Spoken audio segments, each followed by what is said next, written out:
Bonjour à tous, merci de regarder François. Aujourd'hui, nous allons parler démocratie et pas n'importe quelle forme de démocratie, la démocratie directe. Et pour cela, nous recevons Clara Heger et Raoul Maniberton. Bonjour. Bonjour Lauriane. Donc vous, Clara, vous êtes politologue, vous êtes enseignante à l'université en relations internationales. Vous avez été candidate à la dernière élection présidentielle. Vous, Raoul, vous êtes également politologue. Vous êtes enseignant à Sciences Po. C'est bien cela? Aujourd'hui, j'ai un peu changé. Je suis à l'Université catholique de Lille, mais bon, j'étais à Sciences Po. Mais vous êtes toujours enseignant. Donc, tous les deux, vous êtes l'auteur de différents ouvrages. Donc, le premier, c'est Le RIC expliqué à tous, publié en 2019 aux éditions FIP. Et ça, je crois que c'est votre ouvrage à vous, Clara? C'est le nôtre. Le vôtre. C'est le nôtre, ouais. On l'a écrit ensemble. Ouais. Très bien.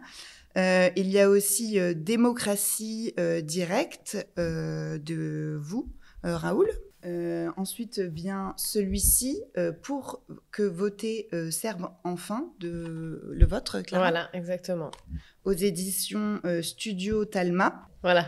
Donc, très bien. Le mieux, c'est de commencer par Le RIC expliqué à tous. Ensuite... Je dirais le mieux, c'est de commencer par celui-là, qui est court. Quand on ne sait rien, il faut lire celui-là. Qui est vraiment présente le condensé de pourquoi la démocratie, c'est important.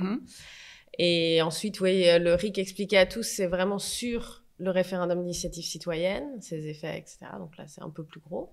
Et puis, pour finir, si on est vraiment... on veut une bonne Bible, c'est l'ouvrage de Raoul, là, qu'il faut consulter, le dernier, Démocratie directe. Ouais. Donc, pour être bien équipé pour la transition démocratique. Exactement. Donc, effectivement, nous allons parler des outils de démocratie directe en France et les idées que vous essayez de promouvoir.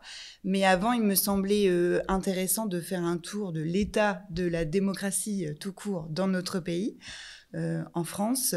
Donc, que dire d'un pays où 80% des gens sont contre une réforme, la réforme des retraites, évidemment, mais cette réforme passe quand même à l'Assemblée nationale contre apparemment la volonté du peuple? Ça, en fait, c'est un bon symptôme parce que, si vous voulez, quand la démocratie va mal, c'est comme quand quelqu'un est malade, il y a des symptômes. Ce qu'on est en train de vivre, c'est-à-dire une réforme qui est largement impopulaire, qui passe quand même en court-circuitant les débats parlementaires et les corps intermédiaires, c'est un des symptômes. Il y en a d'autres parce que c'est pas nouveau. En fait, on est en train d'arriver un peu en bout de cycle d'une qualité démocratique qui s'affaisse. Moi, j'aime bien prendre l'exemple, on parle souvent... vous savez, des notes qu'on donne, par exemple, à la dette de la France, etc., les AAA, etc. Il faut savoir que ça existe aussi sur la démocratie. Il y a des experts qui font des classements. Et quand ils voient ce qui se passe dans notre pays, c'est-à-dire qu'il y a une réforme qui est d'une telle ampleur sur l'avenir de chacun d'entre nous et de nos enfants qui passe en court-circuitant le Parlement, ils dégradent la note de la France. Donc la qualité démocratique en France s'affaisse. Depuis, ça a commencé dans les années 90, ça a été de façon beaucoup plus marquée dans les années 2000. Et ça devient de plus en plus prégnant, en fait. On s'en rend compte de plus en plus parce qu'on arrive vraiment à bout de souffle. On est sur un système qui est, oui, effectivement, qui s'autocratise et où les signes de qualité démocratique se restreignent, la liberté de manifester, le pouvoir du Parlement, même s'il en a un peu plus que dans le mandat précédent, puisque le parti d'Emmanuel Macron n'a pas la majorité. Et donc tout ça, et puis aussi, surtout, on a, depuis le mouvement des Gilets jaunes de façon très forte, des Françaises et des Français qui, à corps et à cri, réclament des droits politiques, le droit de voter directement la loi, d'écrire directement la loi, et qui est un sujet qui, à part ici ce soir, est complètement absent des médias, on n'en parle pas. Quand on en parle au Parlement, on en parle très très mal, ou pour s'en moquer, et ça c'est aussi un symptôme très fort. Quand dans un pays, les gens veulent des droits, et la réponse politique en face, c'est la répression policière ou l'indifférence, ça veut dire que la démocratie, elle ne fonctionne pas, très clairement, dans notre pays. Et si on veut faire une comparaison référendum et réforme des retraites, le référendum est un outil on a tenté de l'utiliser sur cette réforme. On a tenté d'utiliser le RIP. La NUPES a tenté cet outil qui a été soumis au Conseil constitutionnel. Et le Conseil constitutionnel l'a rejeté par 2 fois. Quelle est votre analyse sur ce rejet du Conseil? Le Conseil n'avait pas des mauvaises raisons quand on analyse les textes. Le problème, c'est le texte. C'est-à-dire, le RIP, déjà, donne... La première chose qu'il faut savoir, c'est que ça ne donne pas lieu à un référendum. Ça s'appelle référendum d'initiative partagée, et il est ni partagé, ni référendum. Donc, on devrait l'appeler. Alors, pourquoi? Parce que... en fait, quand on lance un RIP, donc et on a un 5e des parlementaires, plus beaucoup de signatures, même si ça réussit, cela donne le droit à cette proposition d'être examinée par le Parlement. Et si le Parlement ne l'examine pas dans les 3 mois, il y a référendum. Ça veut dire que s'il l'examine dans les 3 mois et dit non merci, il n'y a pas de référendum. Donc le peuple arrive en dernier dans En dernier, seulement si le Parlement néglige d'en discuter, mais même pas de l'accepter. La première version du RIP, quand c'était écrit en 2008, c'était de dire si le Parlement ne l'accepte pas, alors il y a référendum. Ça fait sens, n'est-ce pas? Mais là, ils l'ont changé et c'est s'ils n'examinent pas. Donc, en fait, c'est juste quelque chose de consultatif, faire des pétitions pour pouvoir avoir l'avis du Parlement. Grosso modo, c'est ça. Et bien sûr, quand Clara disait les droits, ça veut dire, aujourd'hui, c'est les droits qu'ont les parlementaires. Alors, c'est bien qu'ils ont ces droits, mais les demandes de démocratie directe, c'est les demandes d'élargissement des droits des parlementaires, c'est-à-dire le droit d'initiative des lois, écrire une loi et la proposer, et le droit de la voter. Ça, c'est aujourd'hui que les parlementaires peuvent le faire. Et dans le RIP, c'est la même chose. C'est-à-dire l'initiative revient à des parlementaires et non pas à des citoyens. Donc, ce n'est pas d'initiative partagée. Les citoyens, c'est un obstacle de plus à la minorité parlementaire pour pouvoir produire une objection, n'est-ce pas? C'est ça l'idée du RIP. À la limite, ça serait mieux d'enlever les citoyens et au moins, si on a 20% des parlementaires qui peuvent lancer une objection ou un référendum, ça serait déjà pas plus mal. Ça donne du pouvoir à l'opposition. Parce que, et je termine là, mais parce que, comme vous dites, comment ça va en France, je suis d'accord avec Clara, mais comment va la démocratie parlementaire en France?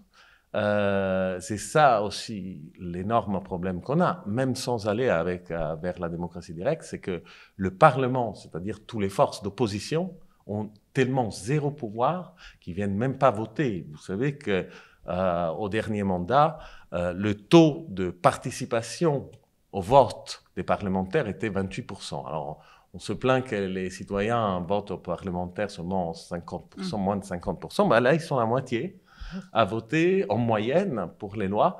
Et c'est pas non plus, c'est compréhensible parce que comme on est à l'opposition, on vote, mais ça sert à rien parce qu'on perd toujours, évidemment. Donc, ces instruments-là, c'était conçu au départ pour donner un petit peu plus de pouvoir à l'opposition, pour contraindre la majorité de discuter aussi avec la minorité, ce qui ne se passe pas, et notamment pour des réformes de retraite qui engagent le futur de l'ensemble, pour longtemps, de l'ensemble des Français. Donc c'est une réforme importante et pas avoir la discussion auprès de différents groupes, c'est assez étonnant. Mais quand vous décrivez le mécanisme du RIP, vous dites qu'effectivement, c'est d'abord les parlementaires, ensuite le peuple, mais apparemment, c'est assez pour effrayer le Conseil constitutionnel, puisqu'il a quand même... Alors, je ne le dirais pas comme ça, parce que le Conseil constitutionnel a appliqué à la lettre, un principe, c'est-à-dire qu'au départ, ce RIP était conçu pour proposer des lois. Alors, bien sûr, il peut aussi abroger des lois, donc les enlever. Mais il faut qu'elles soient là.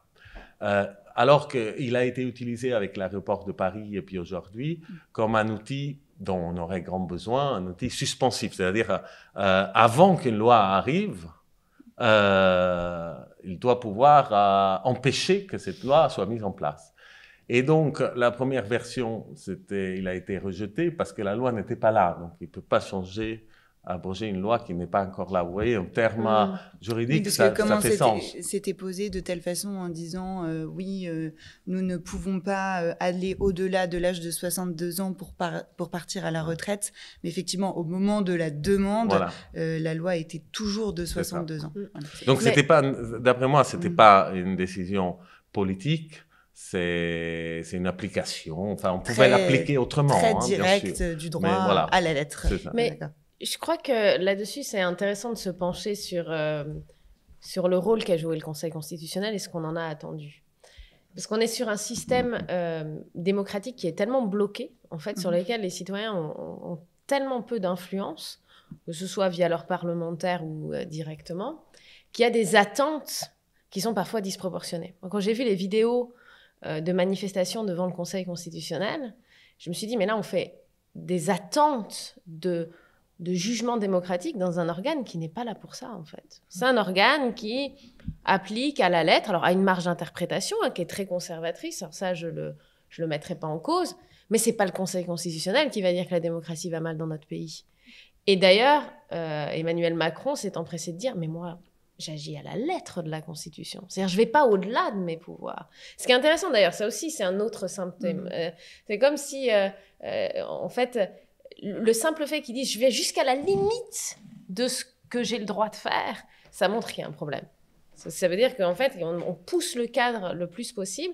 Et aujourd'hui, on a une demande de démocratie qui est tellement forte qu'effectivement, on voit des citoyens occupés devant le Conseil constitutionnel et des attentes qui, nécessairement, vont être déçues. Parce que c'est pas un organe qui arbitre des conflits démocratiques. C'est pas son rôle, et c'est même pas le rôle qu'il a envie de jouer dans notre démocratie. Et vous, pour changer cela, vous ne faites pas que dresser un constat et déplorer l'état de la démocratie en France, vous avez aussi des solutions. Et d'ailleurs, vous ressortez de l'Assemblée nationale à l'instant, juste avant cet entretien, et vous essayez d'expliquer aux parlementaires l'utilité du RIC, donc le référendum d'initiative... non, pardon. Citoyenne. C'est bien ça. Pardon, le référendum d'initiative citoyenne.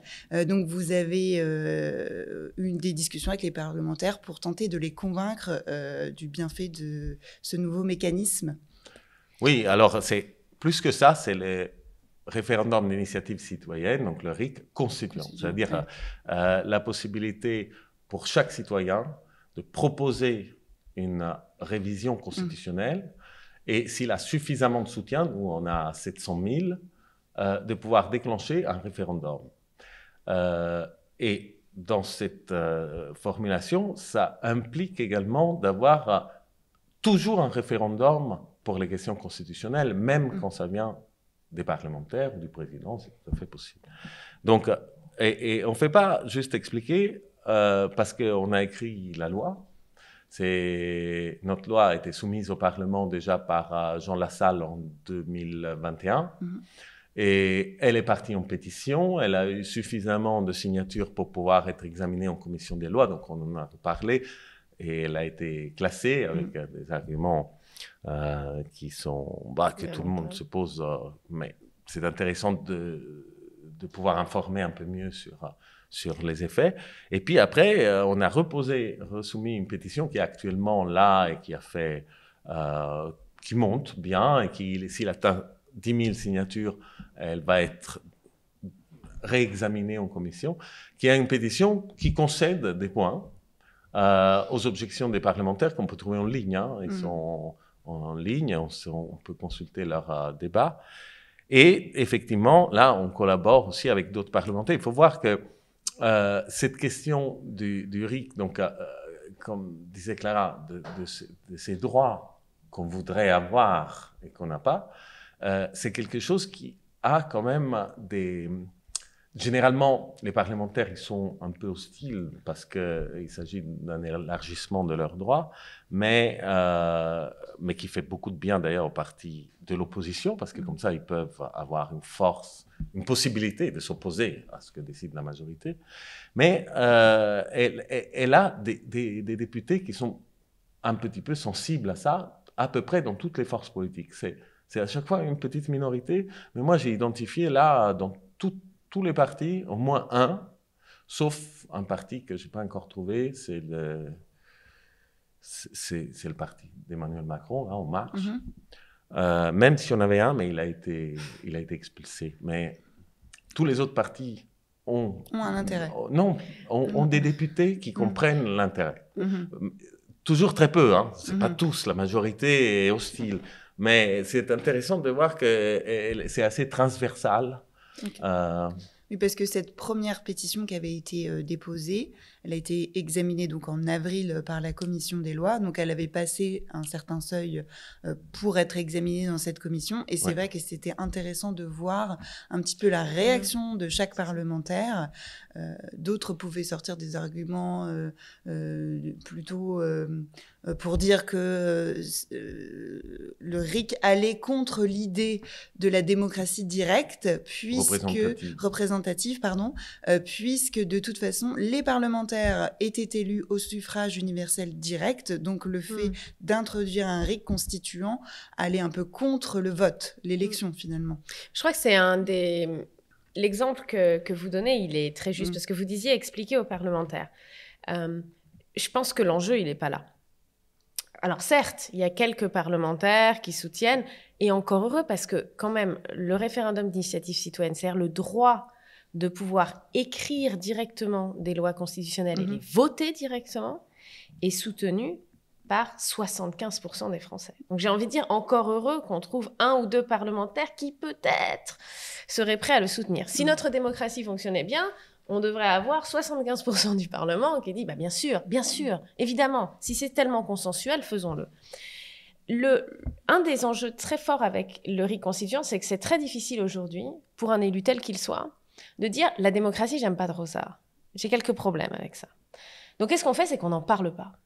Et on a eu pendant très longtemps, et là on a l'effet quand même de l'absence de majorité du parti d'Emmanuel Macron au Parlement, une forme de « surtout, ils vont finir par oublier ». Nous, on a entendu ça. On a entendu des parlementaires dire « c'est marrant, il y avait cette lubie du RIC, et les gens, vous voyez, ils finissent par oublier ».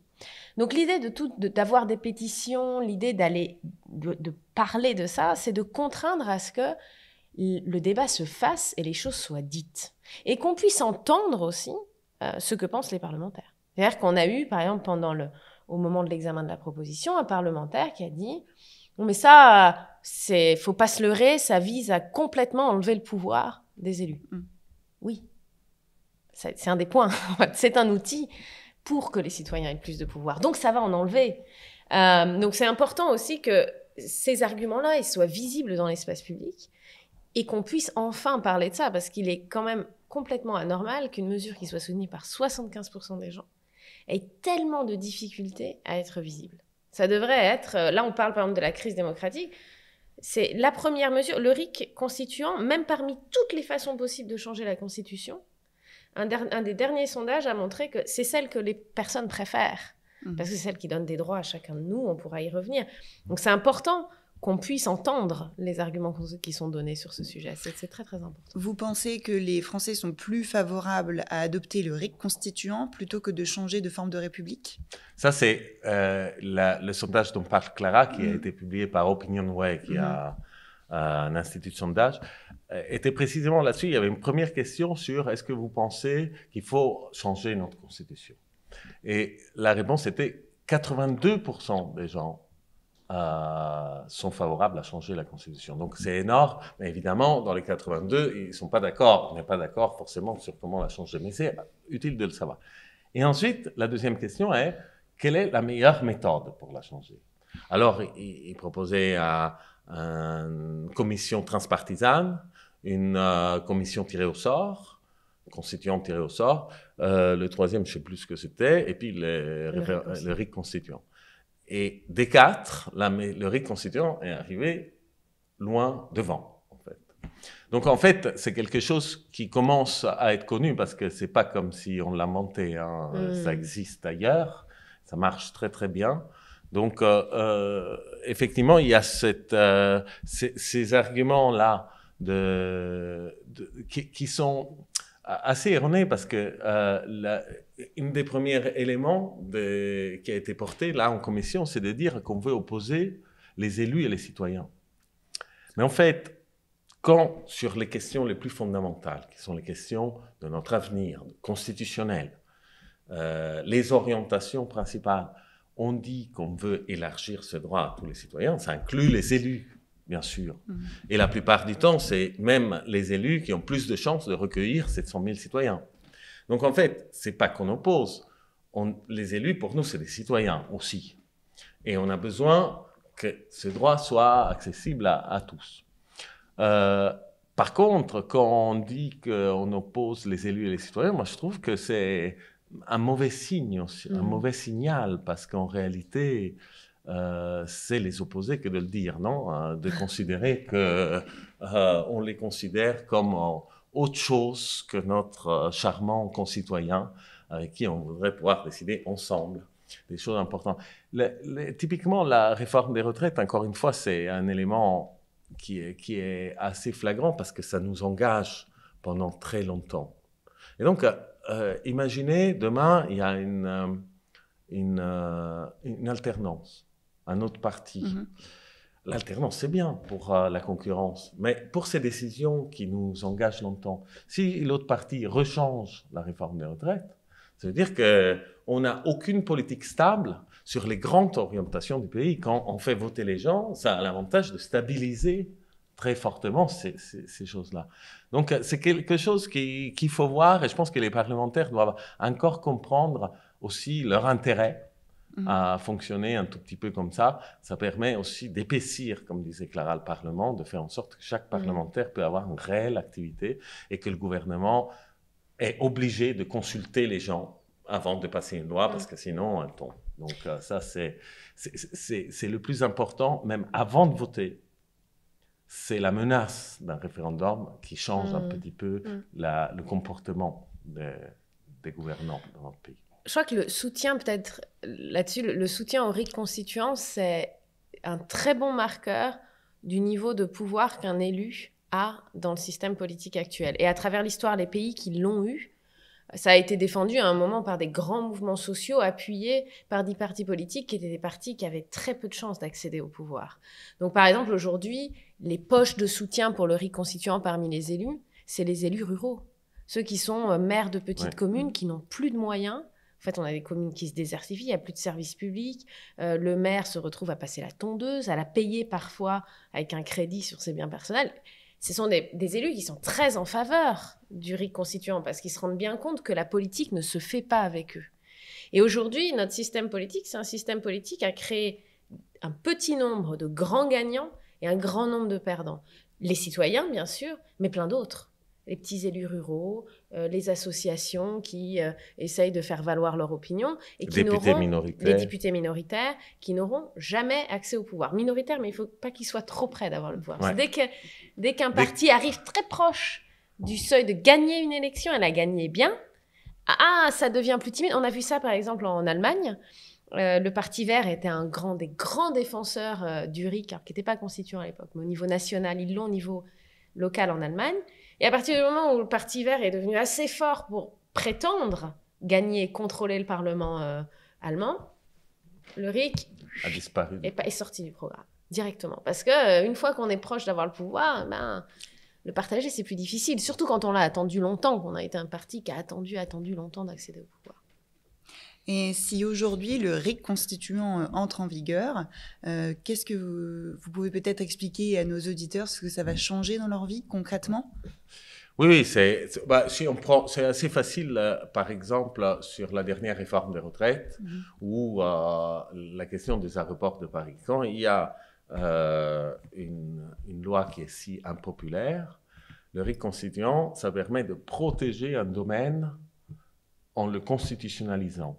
Par exemple, si 700 000 citoyens signent que le système de retraite actuel doit être constitutionnalisé, mis dans la Constitution, ça veut dire qu'on ne peut plus le changer sans un référendum. Donc on le protège. Et à ce moment-là, ça ne veut pas dire qu'on ne fera pas de réformes sur la retraite. Ça veut dire que les réformes sur la retraite nécessiteront un accord de l'ensemble des partis qui est beaucoup plus ample qu'aujourd'hui parce qu'il faut le gagner, le référendum.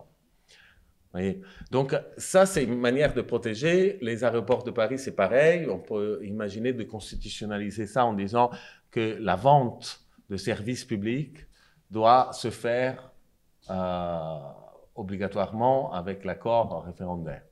Donc, ça veut dire que là aussi, on a une situation dans laquelle, pour le faire, il faudra procéder autrement.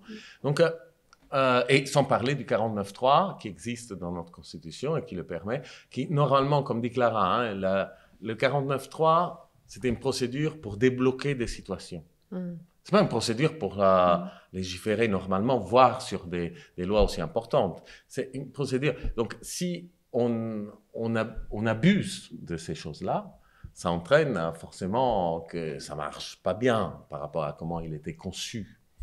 Donc, voilà. Et là aussi, on pourrait aisément faire sauter le 49.3 demain, si on avait le RIC constituant. Ce qui ne sera pas nécessairement fait, parce que avec le RIC constituant, le gouvernement n'abusera pas du 49.3, précisément parce qu'on peut l'enlever. Vous voyez, c'est aussi une forme de pression. Voilà. Ouais. Donc, mais en tout cas, tous ces exemples-là, c'est des exemples qui se résolvent. Et ce qui est intéressant, c'est qu'une fois qu'on l'a, on l'a pour toujours. C'est-à-dire que les abus vont être en quelque sorte punis en constitutionnalisant des règles. Et ça permet aussi à notre Constitution, au lieu d'imaginer, de réfléchir tous à la meilleure constitution possible, on n'est pas capable, parce qu'on n'imagine pas très concrètement comment ça va se passer demain, l'interprétation et tout ça. Le mieux, c'est avoir quelque chose, un dispositif qui nous permet de l'améliorer par petits pas, toutes les fois qu'on voit des dysfonctionnements flagrants. Et en fait, c'est ça qui fait une bonne constitution, et un pays qui marche, c'est aussi pouvoir agir, réparer toutes les fois que ça marche mal. Voilà. Peut-être pour rendre, sans parler de politique particulière, souvent quand on parle de démocratie, une des choses qu'on nous dit, c'est « ouais, mais c'est très abstrait. Enfin, la Constitution, chouette, mais c'est très abstrait. » Et pourtant, ça repose sur une idée toute simple. Qui dans un pays contrôle la Constitution est le souverain. Et être le souverain, eh bien, c'est attaché à un certain nombre de dignités et de protections. Par exemple, on a rarement vu, je ne dis pas jamais parce qu'il faudrait que je voie, mais les forces de police frapper un député qui manifeste. Pourquoi ? Parce qu'un député aujourd'hui peut proposer une modification constitutionnelle qui réduit le pouvoir de la police. La police en est très consciente de ça, que c'est le souverain en fait, que c'est le patron, c'est le donneur d'ordre. Quand les citoyens sont les souverains, eh ben ça vient aussi avec un certain nombre de dignités. On a un plus fort respect des droits, de la liberté de manifester. On a bizarrement des élus qui répondent quand on leur envoie des emails, c'est plus le cas dans notre pays. Moi j'aime bien souvent dire que la qualité démocratique d'un pays, le pouvoir des citoyens, il se voit un peu à la façon dont, vous savez, quand on va dans les ambassades pour faire renouveler un passeport ou obtenir un visa, la façon dont on est traité. Quand il n'y a pas de siège, vous avez des grandes files d'attente, il fait chaud, on vous parle mal, vous pouvez considérer que les citoyens ont très peu de pouvoir dans ce pays. Par contre, quand les citoyens ont beaucoup de pouvoir, c'est-à-dire le pouvoir de dire « Attends, cette administration, elle ne fonctionne pas.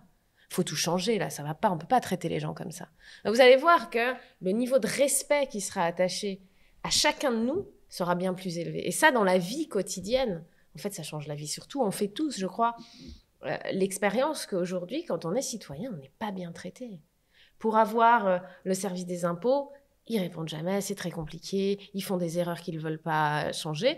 Et oui, mais quand on a le pouvoir demain de faire vivre avec cette crainte du référendum, de dire « Ok, moi je constate un dysfonctionnement, ben, je vais écrire une proposition de loi, et comme je ne suis pas le seul à constater ce dysfonctionnement, il y a de fortes chances qu'elle passe, cette proposition de loi. » Ben, l'attitude à l'égard de chacun d'entre nous change, mais il n'y a même pas besoin d'un référendum. La simple présence, on va dire, théorique de ce référendum change la vie, ouais. Et si nos auditeurs sont intéressés pour pousser cette idée du RIC, aujourd'hui, que doivent-ils faire ? Alors, il y a plusieurs démarches. Alors, une qui est la plus facile, c'est déjà se rendre sur le site des pétitions de l'Assemblée nationale, juste cliquer « Pétition Assemblée nationale », il y a le site. Et là, ça permet aussi de voir pas mal d'autres pétitions que, depuis le classement des anciennes, sont nées, là. Et ils peuvent signer tout ce qu'ils veulent. Et sachant que ce site... c'est un peu difficile à signer parce qu'il faut France Connect, il faut savoir son code des impôts et tout ça. C'est un investissement qui n'est pas nul parce que c'est les pétitions consultées par les parlementaires. Donc, c'est beaucoup mieux avoir 20 000 signatures là que 300 000 signatures sur le site change.org. Donc, ça, c'est intéressant. Donc, la première chose, c'est aller signer et faire ce petit investissement.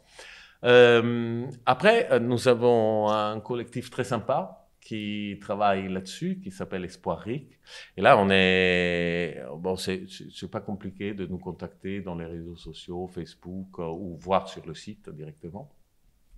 Il y en a d'autres, mouvements qui défendent le RIC. Donc, chacun trouvera celui dans lequel il est le plus confortable. Voilà, je pense que c'est une bonne chose de commencer comme ça, en fonction de combien les gens ont le temps. Parce qu'un autre élément important, intéressant du RIC, c'est que ça donne, comme disait Clara, beaucoup de pouvoir aux gens. C'est-à-dire les gens sont avec peu d'efforts. Parce que toutes les fois qu'on dit, oui, vous avez beaucoup de pouvoir, mais vous allez devoir passer dans les assemblées ou dans des réunions toutes les soirées, les gens, moi aussi, c'est pas possible. Alors que signer et voter, ça c'est facile. Et donc, là aussi, nous, on essaye de fonctionner comme ça aussi, comme mouvement, en respectant aussi le fait que ce sont des bénévoles. Et donc, le fonctionnement permet de ne pas trop mettre la pression, mais essayer de se coordonner pour avoir le plus d'impact possible et surtout pour en parler. Parce que ce qu'il faut savoir, c'est qu'une fois que c'est sur la table, on se rend compte que c'est réaliste, que les pays qui l'exercent marchent mieux que le nôtre, que ça a que des effets positifs. Donc, c'est quelque chose qui simplement, le débat, ça a l'avantage. Donc, il faut en parler, il faut se renseigner. Et si les personnes ont envie, vous venez, c'est qui la caméra? Venez nous rejoindre. Ouais. Non, je crois que c'est vraiment important. On a tous, en fait, des sujets qui nous tiennent à cœur. Parmi je crois que les militants un peu autour du RIC constituant, souvent, une chose qu'on partage, c'est que la politique ne nous intéresse pas. C'est-à-dire la politique politicienne, partisane, ne nous intéresse pas. Par contre, on a tous des sujets qui nous tiennent à cœur, différents, on n'est pas d'accord sur tout.